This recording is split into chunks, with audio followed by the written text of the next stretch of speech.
Hey, this is Tuck Talk. So nice you guys say it twice. Welcome to episode 3 of Tuck Talk. I go by the name of the Delta Fashionista and the manager editor here at True Agriculture Magazine.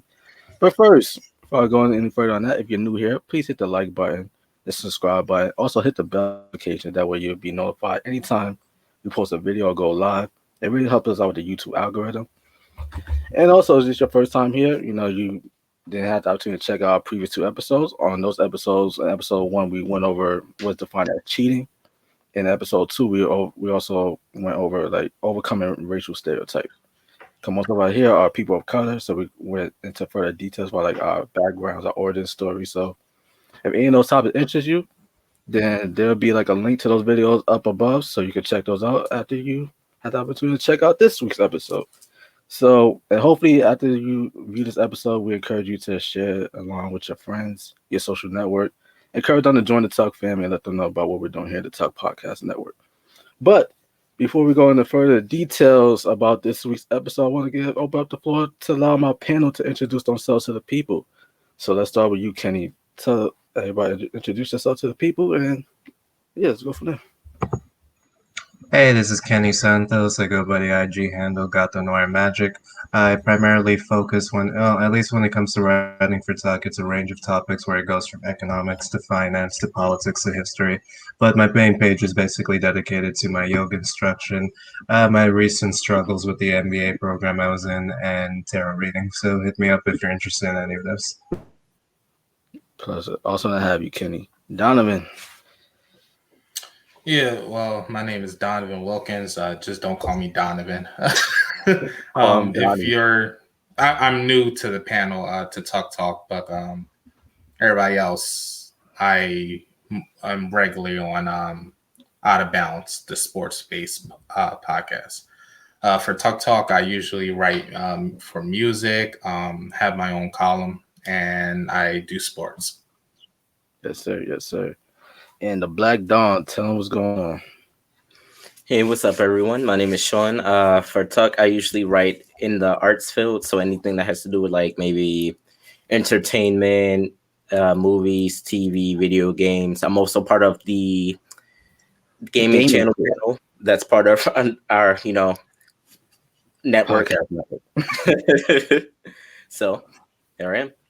Yeah, check us out. We just about do it all here. Also, soon get ready for All the Rats will be our fashion themed podcast. Will be headed by our Tuck Fashion Week coordinator, Jerry Tomlinson. We'll be happy to add him to the Tuck Podcast Network, and yeah, look out for that very soon. But first, as tradition with the Tuck Talk podcast, I like to do something what we call the mental check-in. We check in as far as see like how everybody's doing mentally, because outside of being present and available, the best ability is, mental stability. I'm a firm believer in that and your mental health and make sure that's up and up. So, guys, where do we rank on a scale of 1 to 10 this week? 1 stands for I want to die. 2 means my life is pointless. 3, nothing matters. 4, my life sucks right now. 5, it's whatever. 6, I'm content. 7, I'm grateful. 8, I'm in a good place. 9, I'm excited about life. And 10, life couldn't be better. So let's for me, nothing matters. I'm just going to say it right now. Yeah, nothing matters. I've just finished. I just finished Childish Gambino's Because of the Internet, one of my favorite albums. I just finished their Dissect podcast season, and I just got to the end of it last night, and dude, he put me in a bad place. I don't think that's the intent of the overall goal of the podcast. But at the end, I'm just like, he has a point. Why are we here? Like, what's the purpose? He says it's like human connection and being there for each other and leaning on your fellow human and stuff like that. But me, I'm a loner. Like, I like being alone. So in the end, that makes me wonder, like, where does that leave me in the equation if I don't really gravitate to other people or socialize with other people in that manner? So yeah, it was yeah. that's how I felt. Sorry to Read start the some podcast off that way. read some Albert Camus. You'll be right as rain. All right, cool. Yeah, the Stranger and the Myth of Sisyphus in particular. You'll be okay, buddy. All right, because I definitely need something to pick my spirits up.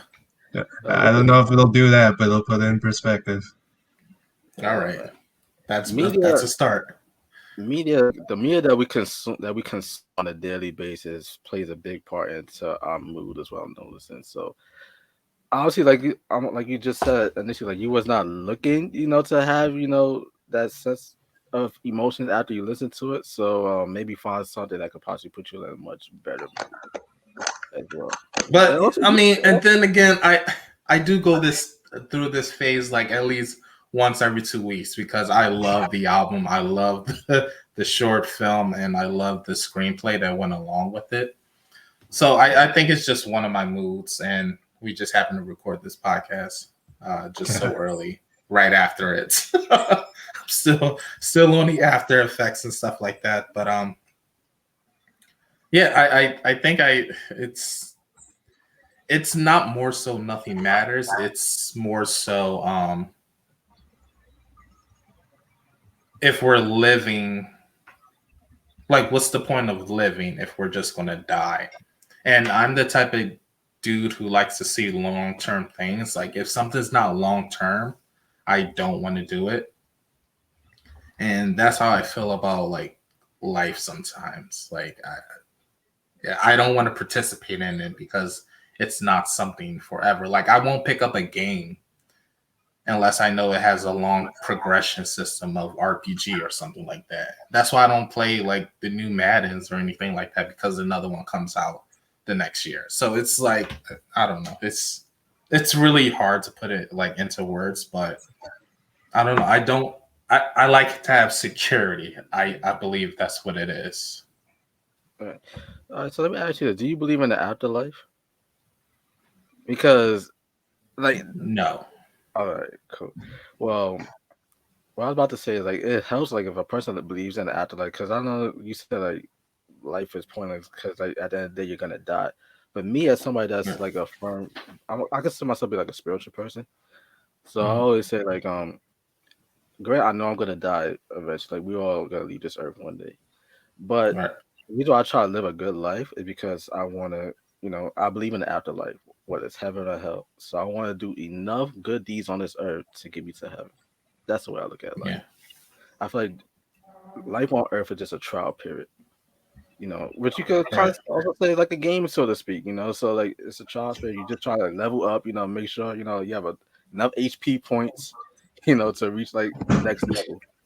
So that's the way I look at life. I mean, that's one way of looking at it. Sure. Yeah. But we're here for you, man. We're definitely here for this. Is a lot. I love doing the mental check-ins, because normally like we get like a lot of 7, 8s, 9s, and 10s, but the reason why I wanted to do it is because I also want to help out those that's like in the 5s, the 4s, and 3s, to kind of like lift you up. That's what we're here for. Right. So I thank you for like being very transparent, with your answer. Always. Yeah, for sure. And hopefully, after the end of things, we could get you at least to like a 6 or a 7. That's my goal. I'm content. Yeah. I'm not expecting you to go for like a 3 to like a 8, 9, or a 10, but at least we can get you like right. Yeah, I'm slowly pushing at 6. I'm just content. Yeah. Then we'll take that. All right. So anybody else want to share like where you guys are at on a scale of 1 to 10? I'm gonna say like a 7.5. Like I started a relationship with a girl lately, and it's actually a lot better than I expected it to be. It's not that I was like pessimistic going in, but I didn't really have high expectations after the last couple ones. But the other concern I had was like, how much do you lose of yourself in a relationship with another person? Like, I always speculated, like, hey, I'm in a relationship with someone. Are we now just a unit, a composite of our, separate beings, or are we still our own individuals? And so far, it's been pretty good to realize that, I'm still my own person. I like see her like twice or 3 times a week. I'm still doing my own thing, still being on my own grind. And I think like the fear came from like this like ambiguous place I am in life. Like I'm done with my master's program, but it's like, what's next? And like, congratulations. thanks. It was awful. But yeah,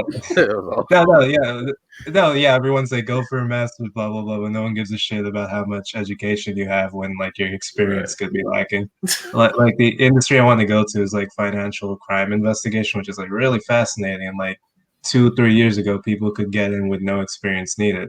But thanks to the pandemic and thanks to current politicians, like the banking sector and most sectors that hire these compliance roles have completely frozen.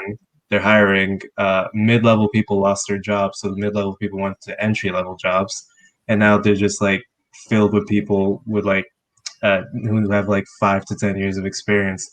But from what I'm told, like things are getting better as things are gonna pick up. So it's just like this ambiguous time, like you said. What you were saying was more of a macro thing, but like on the micro level, it's like this ambiguity of going forward. Is there any purpose? Are you going to land in a good place? You really don't know. But yeah, so it's kind of an unstable time, and I'm still learning things about myself. I only just learned that I want to do this line of work. I'm really all about like finding what my identity is before losing myself in something else. Anyway, so I try to look at it positive. Like, yeah, maybe this is good. I shouldn't really be jumping from school into one thing. I'm still learning about myself. Like after that Silent Hill 2 article that I submitted, I learned that, hey, I'm not so anti-video games like I thought I was. And B, I'm really into horror. And like writing about, I love it. And I'm like, it's a lot more fascinating, a lot I more can watch a controversial. movie a day, but a video game, like, bro, I was watching some playthroughs of Resident Evil Village yesterday, and that big ass baby, bro. Oh my god, I just like. I love that. I love that because it's like a psychological fear. Like everyone thinks it's just like, oh, give something big teeth and like tentacles and like put it in a dark room and it'll scare people. No, that's what that represents. It like represents the unborn terror of like having a child and like ruining them and then becoming a parasite on your life. That's where like the fear stems. So it's like really Freudian, really deep. It's like you can do so much with that genre. I mean, think about it. Like a big baby busting your room. You're just gonna like shoot. That's why I can't play horror games because, like I said, since graphics have improved over time, I get so invested in a character that I start to become the character, and it's really hard for me to pull myself out. Like, look, it's just a video game. Like this, you're not holding this gun about to attack this 7-foot-tall vampire. Like. And it's really hard for me to pull myself out of that. And that's why she's bad. I'll attack her any day. Like anytime up on the vampire, like, she's like 7 feet thick, like wears a tight dress all the time. I'm like, how is this intimidating? Right. But yeah, when that HD 4K starts to kick in, it just seems too real for me, and I can't do that. Bro, I was like this when it was like on the PlayStation, bro. Like, yeah, I do like getting lost in it all, and I think the horror genre is like the genre for me if I ever start writing short stories again. But yeah, no. So yeah, like I said, I'm learning things by myself. The future's kind of ambiguous. I'm trying my best not to get lost in the next project and whatnot. But yeah, I'd say I'm in a fairly good place. I'm not like those people who like constantly say they're depressed even though they've never been diagnosed by a professional. Like, definitely not that. I mean, that's people keep like bro. Yeah, like, there's people that self-diagnose themselves and never been to like the doctors or anything. Oh yeah, like it's like a chemical imbalance, guys. You can't just say, "Oh, I'm really sad. I must have depression." No, you don't know what that is. There's really now. I just want to preface by saying that I know there's definitely people out there that seriously are battling some mental health issues, for like depression, bipolarism, and stuff like that. But I definitely agree in the sense that there are some people out there that's really be milking it to the point where, like, all right, it's almost like a trend at this point. They want attention. That's like the easiest way to gain sympathy nowadays. Yeah. It's also a get out of jail free card as well. So. Yeah, I was watching Bad Girls Club, and this one contestant was on there. Don't ask me why I was watching Bad Girls Club. There was nothing on the school past it. So I was watching this one episode, and she said that she had stage 3 cancer, and I don't know the seriousness of the levels or anything like that. But come to find out, the next episode, the producers told her, "Yeah, we did a checkup, got all your medical histories. You never had cancer." So then she said that she went to get a physical checkup or whatever, and they said that she should probably see a doctor about something, and she never went to see a doctor, so she automatically assumed she jumped from stage 1 to stage 3 cancer. Oh, yeah. geez. The producer's like, "You never had cancer. You need to tell your housemates." It feels like stage 3, yeah. How do you determine something like that for yourself? It was stage 2 this morning, but after I had my coffee, it was definitely stage 3. Yeah. After that guy cut me off, we jumped up another level. Oh my. See, my depression was at a medium, and then I saw the new Godzilla movie, and now it's just through the roof. We got to up the level, yeah. Once again, my condolences to those of you that are really out there going through mental shit, but just see a therapist. My announcement to the audience: please see a therapist. The professional telling your friend doesn't count. I definitely agree with yes. that. I definitely agree with that. Yeah. I definitely agree with that. All right, so Sean, where you at, bro?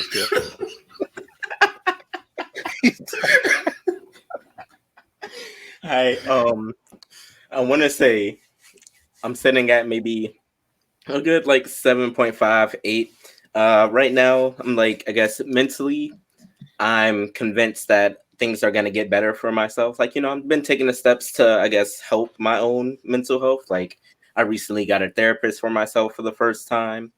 I thought that would be like a congratulations, man. Congratulations. Thank you, because that was like a long time coming. I really needed that, but I got a therapist for myself for the first time.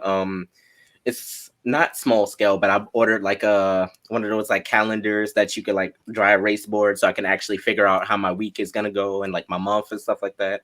Taking like steps forward, so I can actually actively, I guess, pay attention to my life. I guess that's the best way to put it. I'm taking control of the robot for once.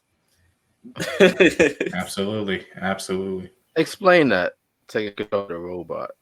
So I will explain taking control of the robot. Like, obviously we live our lives kind of day to day. Some people don't really necessarily care about what happens to them, or I wouldn't say necessarily care, but like a lot of people let things just kind of happen. So like you'll hear a lot of, especially in when you're growing up, before you get a control of like your own emotional palette, your stuff like that, everything is usually the why is this happening to me, everything is horrible, almost like you pay more attention to the stuff that you can't control rather than the stuff that you can.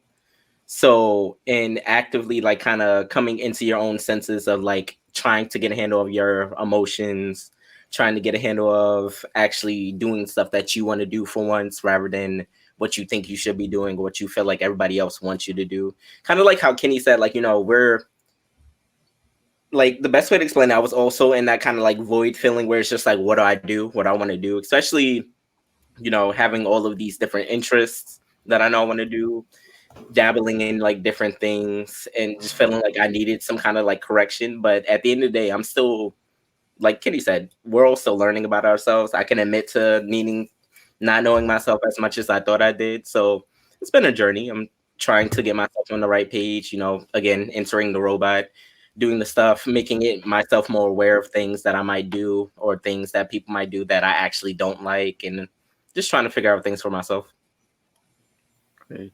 And I'm definitely with you in terms of like learning about, because like you said, like we all learn about ourselves each day. Like I feel like as young millennials or Generation Z folks, most of us here are everyone on this panel is a millennial. I feel like we kind of put so much pressure on ourselves to know all the answers about life. Because like it doesn't help the fact that we have access. Like this is the generation of the internet, so we constantly compare ourselves to others. There's like people that's like I've known for like a long period of time that I'm like, wow, like they're really like this look like they made it. What I'm saying? And here I am, still in the mix of the grind, and I love that process. But I feel like it's always best to like constantly keep a perspective that everybody has their own. Everybody's story is different. You know what I mean? So just always stay present and be in the moment. So I'm definitely with you there, Sean, as far as like, just like, hey, like we're all learning day by day. It's okay we don't have all the answers, but and we might go through life not having all the answers, and we have to be okay with that as well. Just appreciate life for what it is. Be grateful for all that we have at the moment, even if it doesn't seem like a lot. But like it could always be worse. That's all I can say. It could always be worse. But in terms of myself, I'm at like about a 6.5 to like a 7.5. I'm right in that range. And the reason why so is because I'm starting to feel a little bit drained mentally. You know what I mean? Like you ever go through life with like and I'm not saying like I want to preface it by saying I'm not saying I'm not excited about life or anything like that, because I am. I'm excited about the future and the possibilities. But sometimes the grind of it all could really start to take a toll on you over time. So right now I'm at this point in life where I'm like, okay, well, like Adele, you do not have to do everything. It's okay that you do not know everything. You you have access to so many great individuals, great team, great support system, family, friends, Tuck fam as well.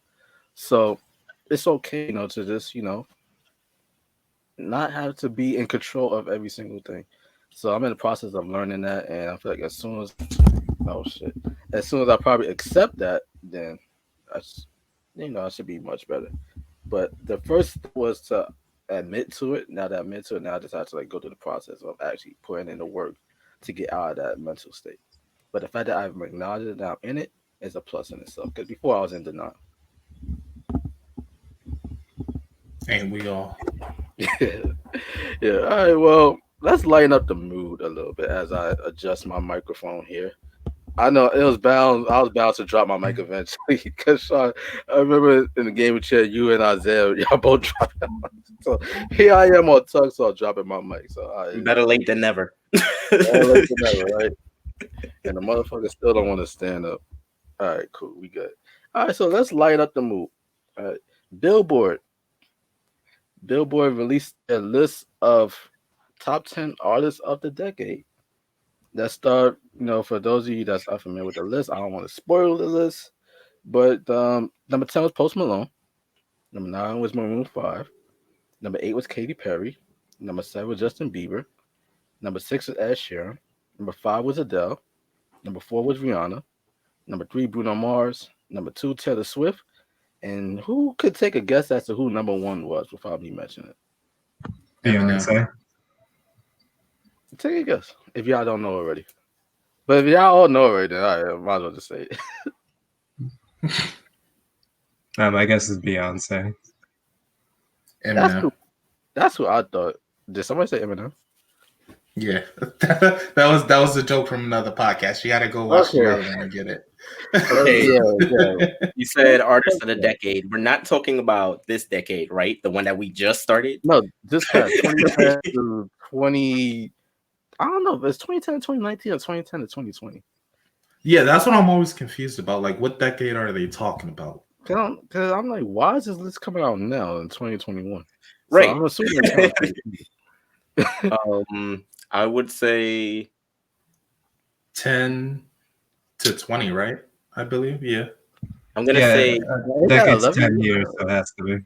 I'm actually gonna say Drake on this one for 10 to 20 because I realized he did put out a lot over the course of the 2010s.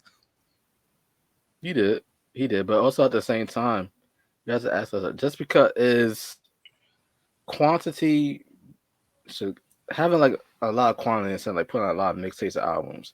Should that should the value be more so as far as like the quality of work, or should it be like, oh, this person's like the most consistent? Like, how do you guys feel on that? I think it goes hand in hand. For a person like Drake, it's quantity and quality.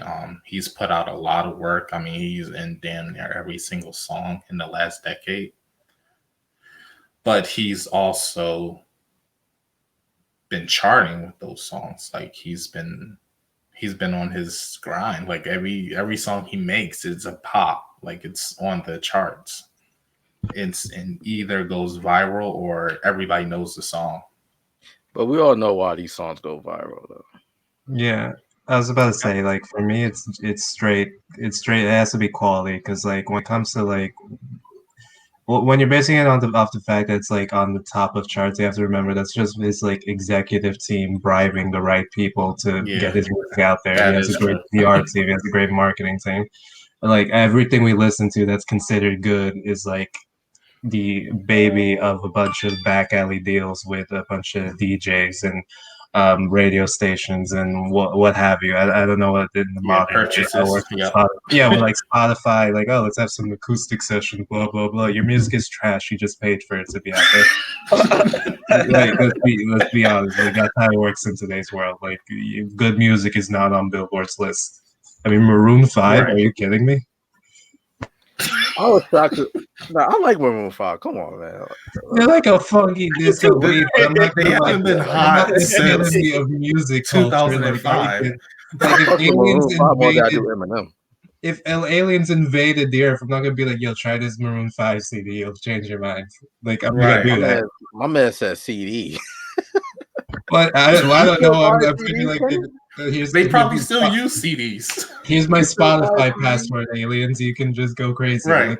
Look at this bomb track by Maroon 5 about like what was that one music video where he's like in the freaking meat factory and he's talking about hunting a girl and it's like really sexually driven. It's like really creepy. That one? Oh, Animals? I don't know. Animals. It is animals. That was a miss. I don't know why that was so popular. That was like some Ted Bundy shit. Like, After moves like Jagger, Maroon 5 is a blur to me. right? They don't know what they want to be. They don't know what they want to be. They were like, "Oh, we want to be rock stars." Then we became pop stars, and then we learned that people. but then they have saw weird that things. pop was like charting, and then they like transitioned to that. Same thing with Taylor Swift. She was a country star. Now she's a pop Yeah. star that complains about her boyfriends and her I parents. feel like that's I guess. true about like a lot of celebrities. Actually, they dance between like genres. They don't really sit in their own anymore because of everybody's expectations. We get that. Yeah, a lot. then their managers convince them, hey, you're making more money off that pop track, so your next album is gonna be all that. You can make like 2 songs that you really like, and they won't sell, but you'll feel better. And her stands go wild, and it's the same. Disgusting. Yeah, garbage recycled crap. I mean, for those that don't know, Drake was #1 on the list. He is officially #1. He's gonna be honored at the Billboard Awards with the honor. But in terms of like actually because granted, everybody that's on this list is all commercial based artists. And some of these artists haven't put out a project in a long while. Like, everybody's still asking Rihanna like where the album at. You know, she has to put. I stopped asking a long time ago, and all her fans need to stop asking too. She bribed you guys and said there was something special coming out at the end of 2019, and she came out with a book of photos that you can find on the internet, paparazzi photos, and her fans ate that shit up. So no, I mean, look what Nicki Minaj I'm done did. waiting for her. When I look at what Nicki Minaj did, all the hype about coming out, it was just Beam Me Up Sky, the mixtape with just 3 new songs. Wasn't she retiring? I thought she retired, and then I thought she did too. Yeah. Oh wow, there's no such thing as retirement in music, bro. But then she realized that nobody really cared. Then she came back. Yeah, she's like, I can't have Cardi B, Saweetie, Meg Thee Stallion, all these girls, city girls stealing my shine. Like, I gotta let people know that. That is true. Yeah, I totally forgot about Meg Thee Stallion. You forgot about her? No, just the reason why she came back. I mean, personally, I think her music is trash too. Oh my god! I mean, didn't she marry like a sex offender too? Like, isn't that her baby daddy? Are we not allowed to talk about that? Nicki, right? Yeah, are we not allowed to talk about that? Because like, what the fuck? We're allowed to talk about anything. I mean, we do it all on the show. Like, not everybody. Yeah, like, I could go off about that. Like, how did everyone like forgive that? Like, if I remember correctly, I don't think it was necessarily she married a sex offender. If I remember, I think her brother is a sex offender. Yes, the brother defending him. No, I think it's both. I know her brother like was a molester. Yeah, I think her brother was a sex offender. Allegedly. She's allegedly like a family. Clearly, she has a type, but like it's like, bro, what are you doing? Weren't you dating that one guy that had beef with Drake? I mean, I'm not saying it's. He was pretty shitty too. Meek Mill. She has the type. Whoa. I guess she we has talking the about type. the Philly GOAT, Meek Mill. Oh yeah, you cannot talk now about being from Philly dudes I around thought someone had like beef with Drake for no reason, and it was like you didn't name drop me on the radio when you were doing something. Like, are you children? Right. Kenny, you gotta realize that Donovan is from Philly, so all he has right now is Meek Mill in the Philadelphia 76ers. It's all he has. That's all he has. The Eagles are trash. Wait, Philadelphia correction. Flyers are... I don't like Meek Mill as much as you would think, being from Philadelphia. But I feel like if I don't defend him and I walk outside to go to the store, that they're going to jump me. So I feel like I have to defend. I'll say he was a better I choice think Dreams and Nightmares is a trash song. I will take Meek Mills over any sex offender. There's no argument there. Allegedly. Right. Okay. Allegedly. Okay, they're gonna give you a trouble. All right, so based off of this list here, do we agree with if the top 10, let's say the top 10 it is what it is, and you can only just choose these 10 names, do we agree with Drake being at the top of the list? For the last decade, I'd say it makes sense. It does, at least. Yeah. If it wasn't Drake, it was going to be Taylor Swift. Okay. Thank God for Drake then. So, you just have to pick the evil out of the two. You gave me some context, and thank God for Drake. I mean, for what they're going for is like manufactured pop crap, and I understand. Exactly. It's weird that The Weeknd wasn't on there because The Weeknd did go hard. That's shocking. But I feel like that was towards the end of his career. I mean, not the end of his career. I think it's because he protested the Grammys so hard, and there's probably. But this is Billboard, though. One has nothing to do with the other. I know, but I feel like the same people behind the Grammys and the same people who are behind Billboard shake hands. 100%. So I think that's 100%. A little conspiracy right there, man. Okay, he's probably in the process of being blackballed from award shows, I believe. Okay, so who would be you guys' artists of the decade? Because everybody here, we all have like diverse tastes in music. Some of us prefer the commercial artists, and there's also those of us that prefer the artists that do not top the Billboard charts. So for you guys, who would be like your artist of the decade? That's a tough one, really. I'm gonna go with Mitski. She's a Japanese American indie rock star that had like album of the year in 2019. I like her music. Yeah. She went hard. Like that second, like she's the only person I'll ever see live, particularly because she's the most affordable. But like affordable.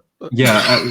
No, seriously. So I go to Webster Hall in Brooklyn. It's a cesspool. I see NYU kids doing homework on the floor, but in the middle of the concert, I want to smack the shit out of them. And then Mitski comes on stage, and like all my anger evaporates. It was crazy. Like she goes so hard that the speakers like collapse my chest and my lungs and everything. And all her music is like far ranging. She's very multi-talented. It's cathartic, and she's very natural. The only problem I have with her is who she chooses as her opening acts. Like I remember. Like this one example will tell you like the kind of people that she posts as her opening acts. There's like this Mexican Chicana rock band who were just really loud. Like they reminded me of like a punk garage band, really poorly dressed, really just you could tell like they were all over the place, both mentally and physically. And like for the most part of their act, they weren't even singing. I can't even tell you what one of their songs were, or I can't tell like recite what lyrics were most memorable. What was most vivid in my memories about these idiots were that they constantly had to talk about Trump, Republicans, politics. Halfway they could be singing, then they'll start talking about Trump. They get back to singing, and I'm like, "Yo, you're all over the place. Take your if you're schizophrenic, please take your meds before you come on stage because I paid for this, and I paid for Mitski. I don't even know who the fuck you are. So like, why are you assaulting me with your beliefs like this?" Like I'll tune into your podcast after the show if you tell me about it, but I don't want to fucking have this conversation when I paid like $25 to watch NYU kids do their homework. You know what I mean? Right. Wait, $25 for NYU kids do their homework? Yeah, they were on the floor of Webster Hall. No, it wasn't Webster Hall. It was like Brooklyn Steel, I think. on the floor of Brooklyn Steel. It's already packed. They're taking space like in their little Indian pose, just doing their biochem. I'm like, why the fuck are you here? Go home. Do your homework. Priorities, people. Priorities. You're gonna fail your test. Now you're gonna listen to Mitski and pass biochem. What's wrong with you? She'll be back in like 4 years. All right, so tell me about this. What's her name again? Mitski, Mitski. She's a Japanese American woman, and yeah, they're like sporadic interviews with her because she has a very poor interviewing presence. I've heard she's like walked out of interviews like randomly, and I'm like, how fucking dare you? You get back like here. my type of person. Yeah, I know, but it's just like it's. I mean, it seems cool, but that's just like added to. Like, I understand if, like the interviewer was like asking personal questions, but all this chick wants to talk about is like her horoscope and bullcrap, and I'm like, are you kidding me? Get back here. This is why you're not famous. My favorite album from her was probably Puberty too. Yeah, I really like that one. I like the latest one, even though it was like piano heavy, but like that was really good too. Be the Cowboy. Yeah, that was just weird. No wonder it became like so popular in the mainstream too, because that was just like weird off the wall. She was on Jimmy Kimmel. Her performance wasn't that good, but I feel like that was like the climax of her career. I don't see her coming back out there. Right. All right, so how many albums did she put out during the decade? I think all her albums were in this past decade because she went to like I believe so. Yeah, and she's only just turned 30, but she's been in the scene for like only the past decade. She's only like 6 years older than me too. Her first album was 2012. Yeah, with Lush and ending with Be the Cowboy. Yeah, she did. She literally did that in school while she was still in college, I think. Wow. Well, you guys just put me on. I'll check out. So yeah, if you like indie rock or like Japanese Breakfast is from Philadelphia, they're kind of love them. Yeah. That's what. Nah, let me check. I got stories about them too. Okay. Does she? What were you about to say? Oh, no, never mind. Sean, who's your artist of the decade?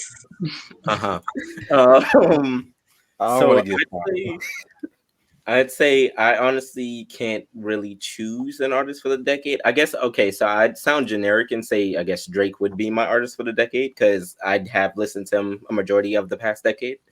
But I'd say I couldn't really choose one simply because I want to say all throughout like 2010, my kind of taste in music started to get a little bit more refined to what I actually like to explore and listen to. Like I listen to like a lot of things, pop, rock, hip hop, R&B, and all stuff like that. But over the course of like last decade, I started to get into more artists like Gold Link, Smino, Snow Allegra,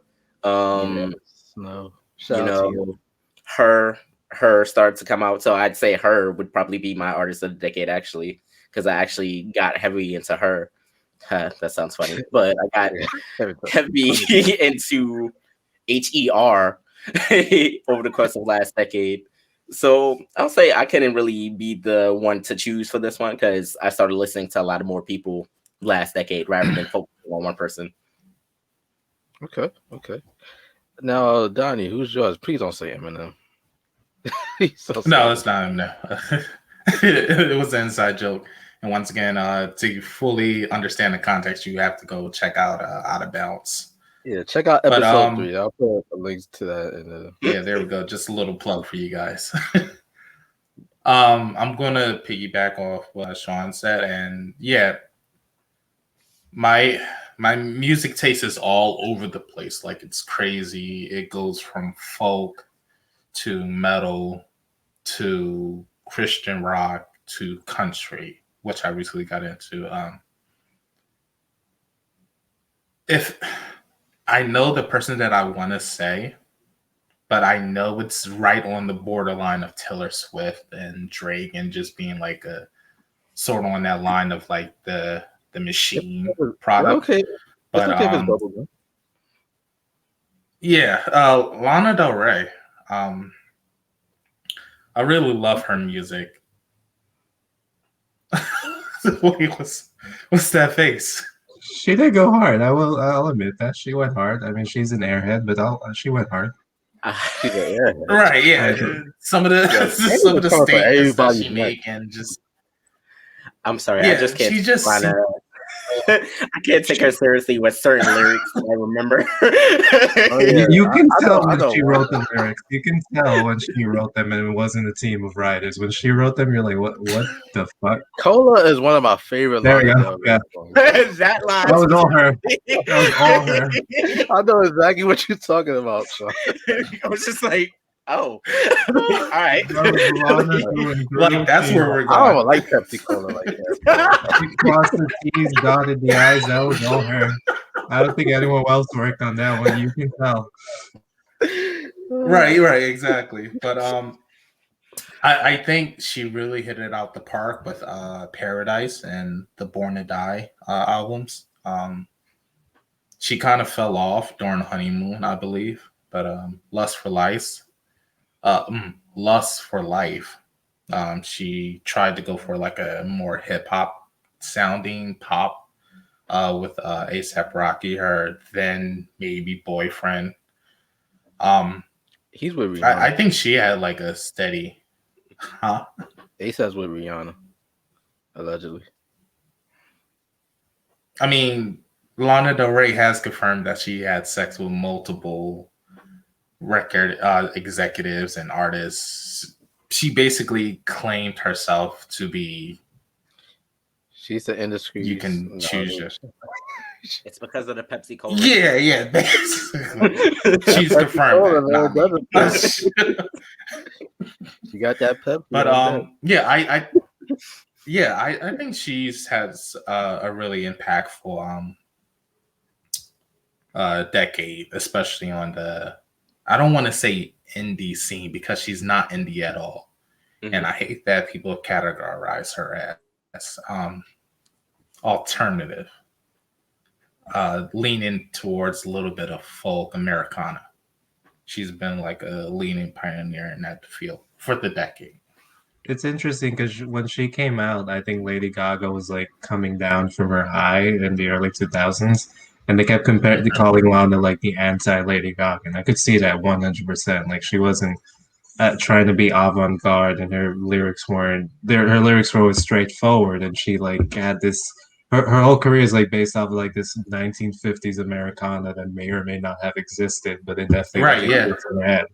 And like that's basically. And that's what she's loved for because she like embodies it well and like.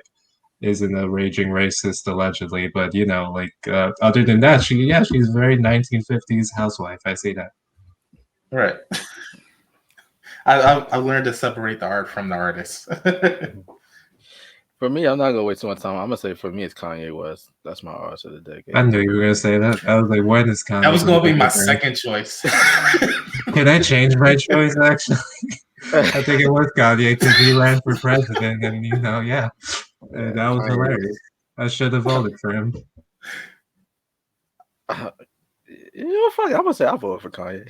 Okay. You remember when Jennifer Aniston was like, "Don't vote for Kanye," and then Kanye was like, "Friends wasn't funny." On Twitter, it wasn't. He was right, and then like, "Wow, you have my vote." I missed that tweet. Living Single was better than Friends. I don't care what nobody says. Seinfeld was better than Friends. Full House was better than Friends. I'll even say that. Right. Martin was better than Friends. And that's showing that like what 4 or 5 seasons. Jesus. Okay. Friends is just not good. It was just like toxic people. Exactly. And shows like that kind of like paid away from it. Was living in an apartment in New York that just didn't seem realistic at all. And I've never technically seen any of them work besides in the later seasons, Chandler and who's the girl that Jennifer Aniston played? Rachel. Yeah. Rachel. Nobody really worked there. She worked like fashion or something. I know like Joey was an actor and I kind of understood that. And he had a roommate and I was like, okay, he's realistic. It'd be more realistic if you had like 4 or more, but whatever. It's the 90s. Now, The guys, fact that they all had jobs that wasn't really providing for the money for the apartments that they had. Like if they all shared one apartment, that shit would make sense. Like that apartment was everyone's. Like you got the couch, you got the tub, you got the bedroom. Now, guys, before that apartment was big enough. All right. Now, guys, before we transition to the next topic, because almost sure we all have our favorite artists. Like for me, like I said, Kanye, he's my artist of the decade. He's my favorite artist of this generation currently. Now, we're two guys, because I'm most of like some of us we stand for more art, some more artists than we do others. Do you feel like those that disagree with your takes for like let's say on your favorite musician artistry, do you consider them to be like a hater if they do not necessarily agree with you, or is like all right, like I could respect everybody's taste in music. Like for instance, Nicki Minaj, she had like a rabid fan base. A rabid fan base. I remember I was like reaching out to one of my friends and she was hyping up the Beam Me Up Scotty release. I'm like, what all she did, we would just put like, a mixtape with just 3 new singles. Like does that really qualify for like a full album like worthy of the hype? And she basically mentioned it to me like Nikki, she don't really have to compete with nobody. Like she's solidified and this and that. They're like, I had to reach out, tell her, yo, like, are you a boss or something? Like, and she kind of knew where I was going with that. I'm like, you're going real hard for Nikki right now.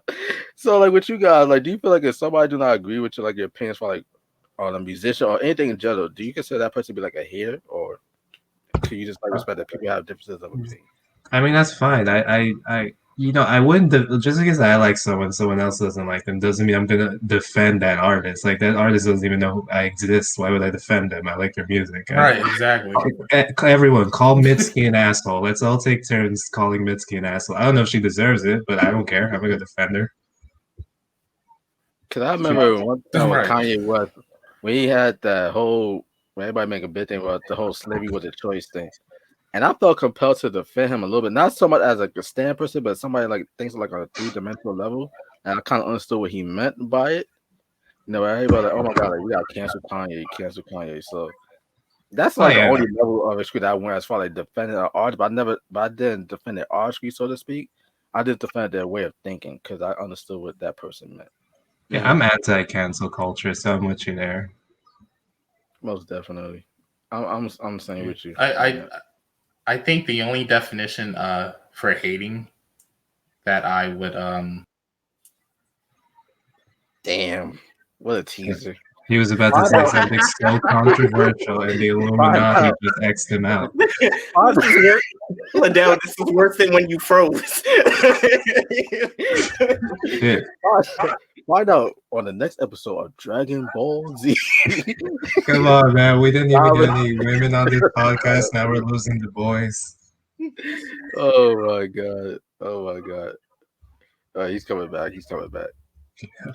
I'm not editing this out. Yeah, leave it there. That was hilarious. All right, Donovan. As you were saying, Donovan. Because what I'm about to say is that's why they cut the internet off. The government doesn't want me talking about this. Too controversial. When people say that they hate Nickelback, that's the only reason. Like that's the only way I would consider somebody a hater. They music slap. I don't know what the fuck they be talking about. Yeah, you remember that first Fantastic Four movie where the Human Torch is like going down the snowy hill or something? Like he's like snowboarding. Like they had a Nickelback track, and I'm like, yo, this slaps. What the fuck? Why are people talking shit about this? Like, it fit the mood and everything. I don't understand it. Favorite Nickelback song?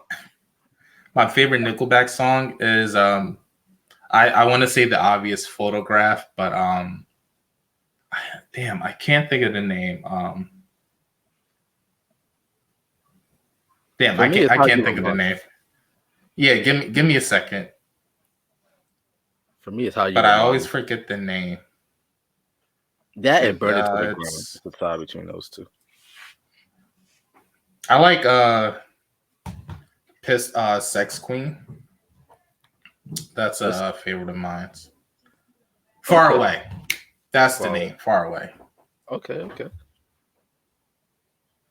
But yeah, like I said, Nickelback, I will never understand the hate for it. And people just hate it because it makes them feel like smart if they say, "Oh, they're just a money grabbing machine," or they're like just great at sales or whatever. When in reality, Nickelback was probably number one, number two, the biggest selling act in the early 2000s. Yeah. They were the top 10 in Canada right now. They won numerous awards. They were literally running the I don't want to say hard rock, but they were running like the rock genre for a while. And people just greatly dismissed them as just being cheesy or don't really know what their sound is, or I don't know, just whatever they can think of. But they just like to hate them just because everybody else hates them. I definitely agree. People do like to sound smart by going against the grain and just go get the popular opinion. Myself, like, no, like this, like it's like saying like this argue about the sky being blue. Like, no, the sky's not blue; it's gray. You know, like just right. just try to like be philosophical. Like, you're not cool if you diverge from the path. Like, you just look like a dumbass. Yeah, or say like the Earth is flat. Wait, hold on. Do any of y'all think the Earth is flat? Because why I got quiet? Whoa. Who's paying you? Who's paying you? Who's sponsoring you? It's we got to do a check. We got to do a check among us. The moon landing, that's fake. Let's start with that. Okay. Shit, the Bible was right about everything. I rest my case. There were giants in the ground and dinosaurs were put there by the devil. What about it? So now we argue that dinosaurs didn't exist? All I see are a bunch of bones that would have belonged to whales. You know what? All right.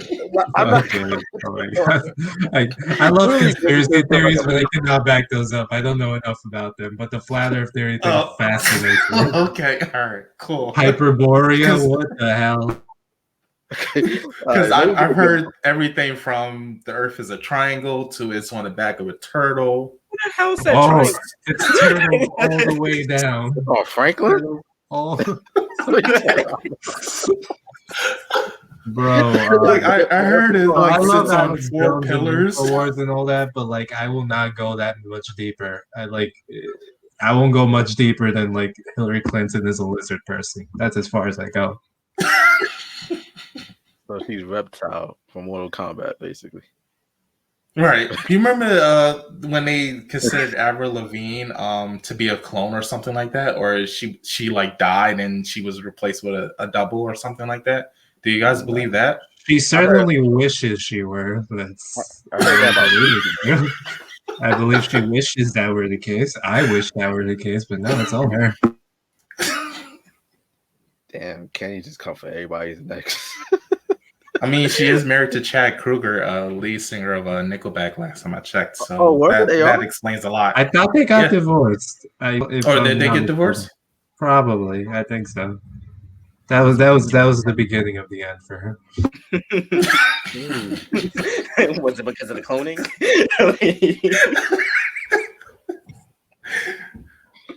You know what? Fuck it. Let's go there. Do y'all believe that some of these fuck the list. Let's go to conspiracy. Do y'all believe that some of these are getting cloned? Like, are there are there Gucci Mane clones out there? I hope not. But they're funding cloning 100%. They're like everything Alex Jones talked about is 100% true. They're funding cloning, and you know that movie The Island, where it's like famous people or rich people would like sponsor their clones, and if anything happened to them, they would kill the clones and use the organs as harvesting. They're sponsoring that research. It's illegal. Don't get me wrong, but they're sponsoring it. It's happening. People. I think there was like everyone gave Alex Jones shit for this, but it was like proved in like China or somewhere that people were like putting the clones of humans in like the embryos of sheep and pigs. Like they once cloned a sheep called Dolly the sheep. It was like a perfect clone and everything. I think it died later, but I was like proof that shit. But they were looking into this, but. The kind of experiments that go on under the radar that aren't like reported on are out like crazy. Like the Wuhan lab. It would blow minds, yeah. Like the Wuhan lab and like yeah, that's an edit. Yeah, I think hating overall is just. No, I'm keeping this in. Okay. We get flagged on YouTube. It's okay. Yeah, I think what Kenny said, cancel culture is probably one of the most toxic things that ever happened to the internet. I think they took the word hating and redefined it into something else entirely. Everybody should be allowed to have their opinions. It's only when... No, I'll just leave it there. Yeah, I feel like everybody's entitled to their own opinions, and we shouldn't hate anybody for it. Where do you lean on? As long as you're not trying to enslave a race or something like that, that should be fine. Specific, I like it. Very specific. It's slave or race. So no communism. No Marxism. We don't do that here. We don't do that. Monica wasn't invited. We don't do that here. Right. All right. So Sean, where do you fall on the whole aspect of hating? Like, what do you define as hating? So I'll say, like, as we all kind of agreed, everybody's entitled to their own opinions. I don't think there's a problem with that. You could disagree with somebody. I feel like hating is done with intention. I'll say that, like, for example, one of my friends, she'll completely always kind of like, let's say I watch something or I like something, she doesn't really like the way that this story arc is going. She'll be like, I hate this story arc and it's like the worst one and this and that. And I'm kind of just sitting there just like, that's how you feel. A bunch of other people kind of like, enjoy the storyline. So we gonna watch it and you could just catch up whenever you catch it. But in defense of your friend, if she's talking about Game of Thrones, I agree with her. She's talking about Game of Thrones like the last season. I ain't never see one single clip nor episode. You just love to go against the grain, don't you, Donovan?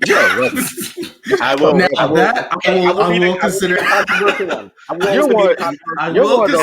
because I will never watch a Game of Thrones episode. You're one of those guys, great motherfuckers, and the earth is flat.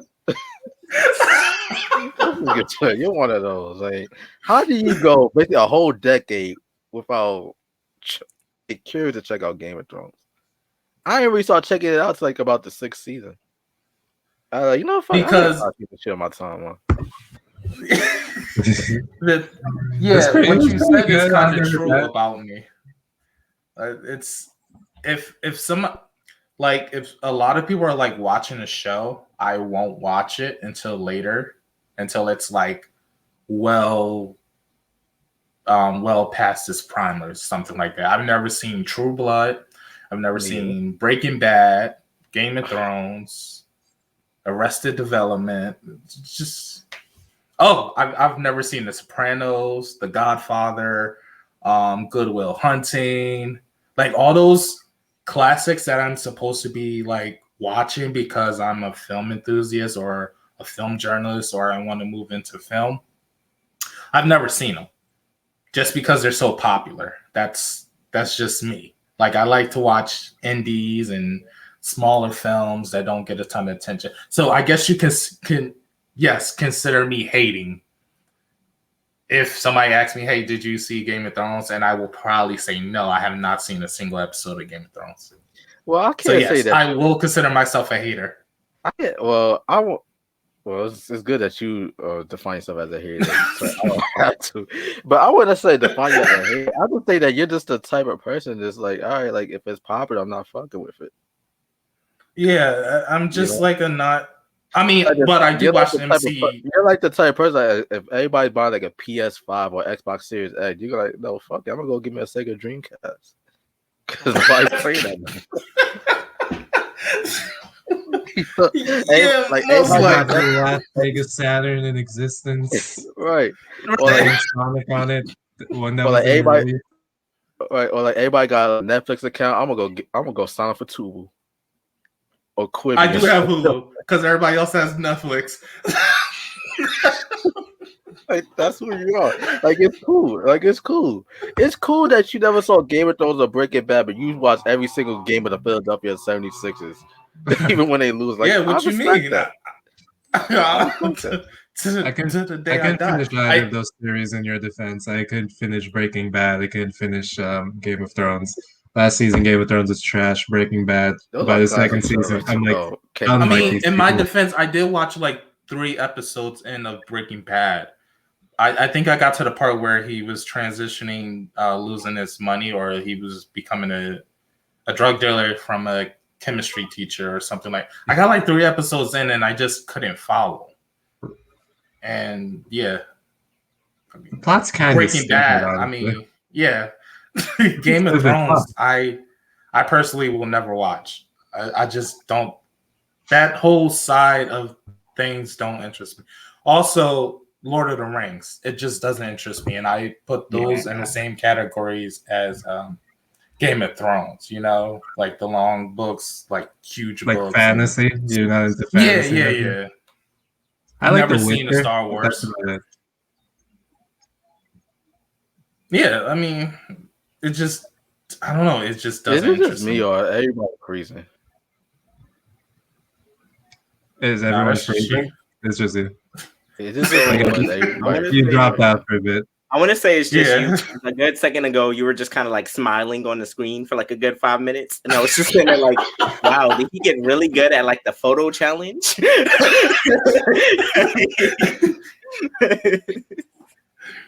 I can't even see Sean. Like, what the hell? Yeah, that's just you. But yeah, overall, the hating word, I think it just got a new meaning under the cancel culture and the rise of the internet, basically. But no, it's not wrong to have an opinion. Okay, well, speaking of the rise of the internet and things of that nature, because it seems like social media influencers are the new celebrities now. You know, they get like all these special privileges. Like, it seems like all you gotta do is just like get some Gorilla Glue stuck in your hair to get an endorsement deal, or you know, go outside New York City, get on top of like garbage trucks and shit like that. The next thing you know, you popping off with like about 5 million TikTok followers. So you get all these Fashion Nova deals and shit like that. So do you guys feel that TikTokers have too much privilege right now, or just we get the chocolates like everybody on social media, Instagram influencers, Twitter influencers, YouTubers, TikTokers? Like, do you feel like they have too much influence? Yes, 100%. And I will, and this is where the word hating comes into play. 100%. You can call me a hater or whatever you want to call it. These TikTokers do nothing, and they got a freaking show on Netflix.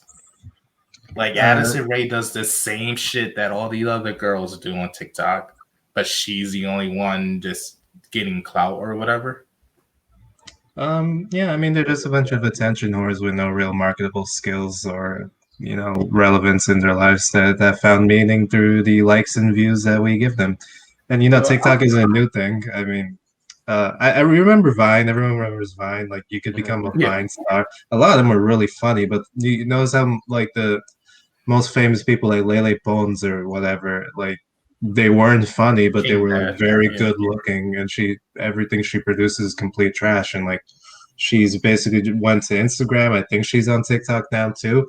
And it's just like a product of hyper consumerism, of aestheticism, where like, oh, it's pretty, I have to like it and share it, and oh, she's so pretty, all her stupid jokes are funny to me now. Maybe she'll notice me when I comment now because I'm a thirsty dog or whatever. But like, it's just like we're giving people who are basically, you know, if we were living in medieval time, every person that we classify as an entertainer would be like the jester in the court when, you know, we're not talking about relevant stuff. We're like, hey, we need some halftime entertainment. Get that idiot with the jingle bells that like can play the lute. You know what I mean?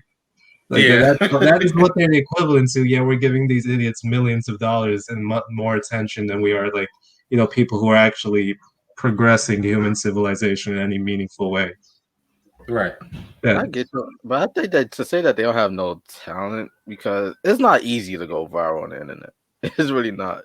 Now, it's not easy. Sometimes it's random. It's like random selection. I will say, like, a lot of people on the internet, especially, I adhere to like the pretty privilege, which is basically like, there are some people who are, yes, like, you know, they're talented, they do the things, everybody's getting their attention, but there's a legit some people who are only getting by simply for the fact that everybody likes looking at them.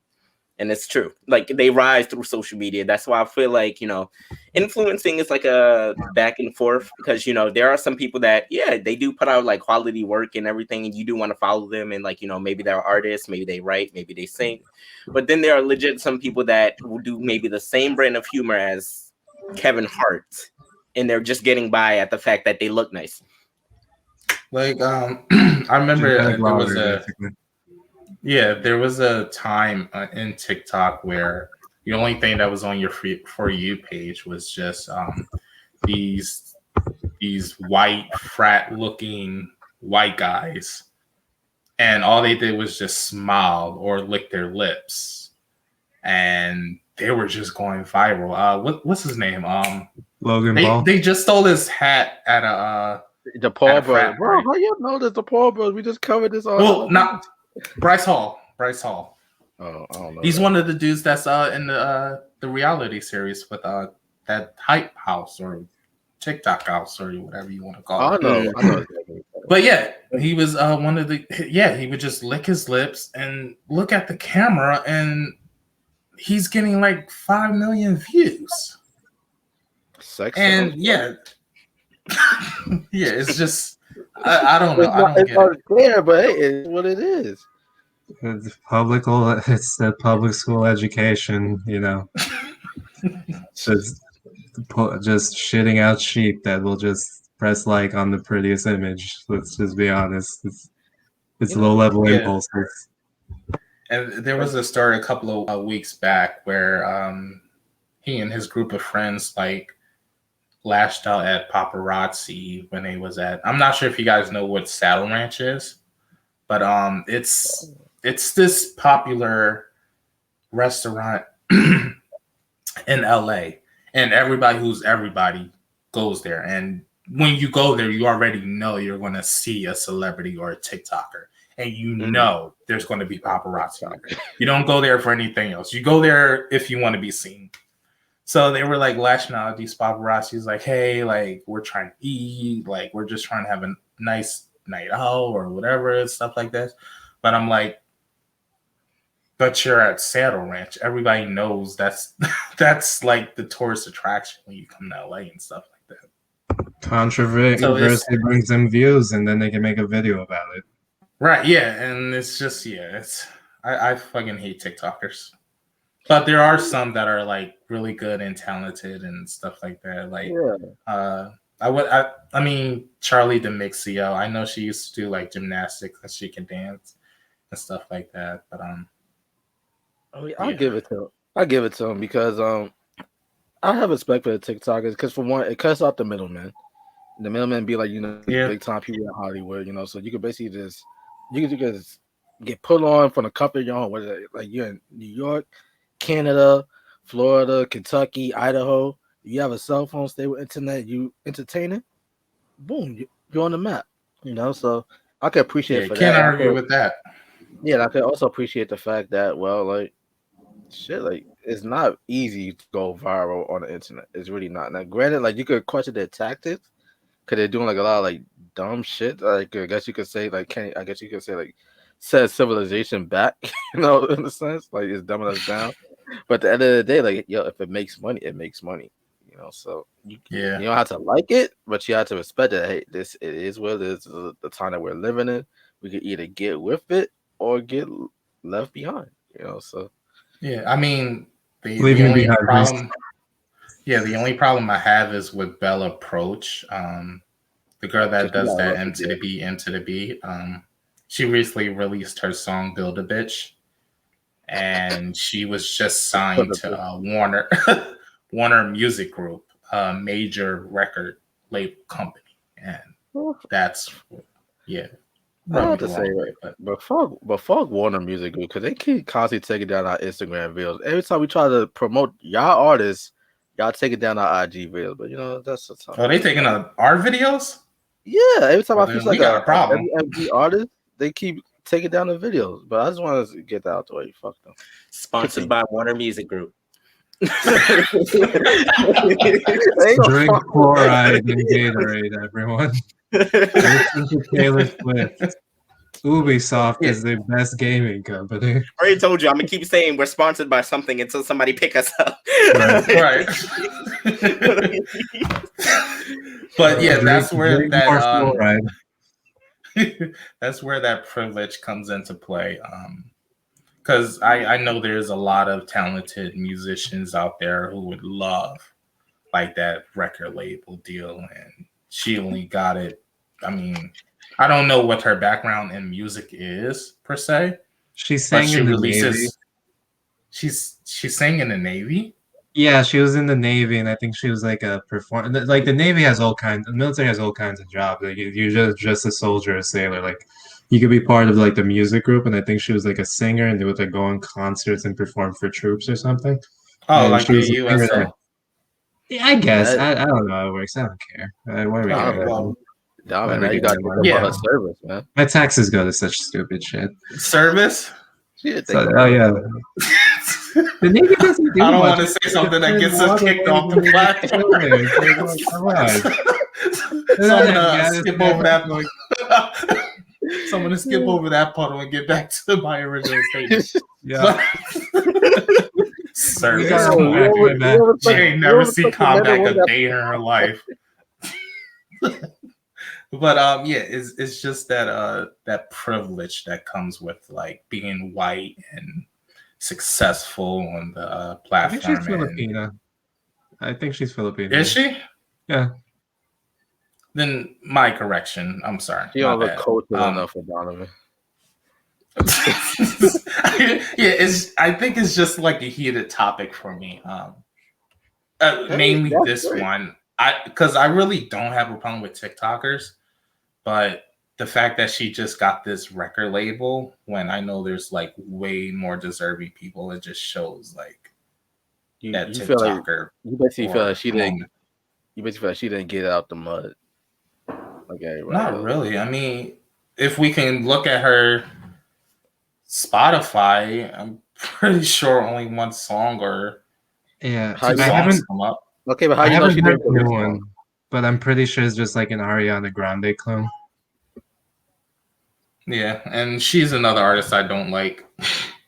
I feel like her mannerisms and the way she sings, it seems like she tries to, I don't know, it seems like she tries to be too urban or cater to like urban audience. I don't know. It's just something about her that just. Oh, can we unpack that? Because yeah, please. Billie Eilish speaks in Ebonics, and everyone lets her talk. Continue. Famous, and like Ariana Grande is like, I date a black guy, and I have urban patois, and I'm so cool and forward. Look at me, guys. Right. I'm like Mariah Carey, but approachable. I got that problem with Drake more so than Ariana Grande anybody else. Really? I feel like Ariana Grande just exudes that. Like it's just something about her. Ron Cohen had a bar mitzvah. I mean, he was fine growing up. He was on Degrassi. He's not. I don't know why. Wasn't he like on one of the like successful Canadian shows? Yeah, and wasn't he the one in the wheelchair on Degrassi, or am I getting mixed up with somebody? I don't know. Wheelchair Jimmy. I keep coming for Drake. Like he's a victim. I'm pretty sure he got shot by Doja Cat's ex, I believe, or something like that. Wait, Doja Cat X is on Degrassi too? He was an actor on a TV show, and the storyline was he got shot.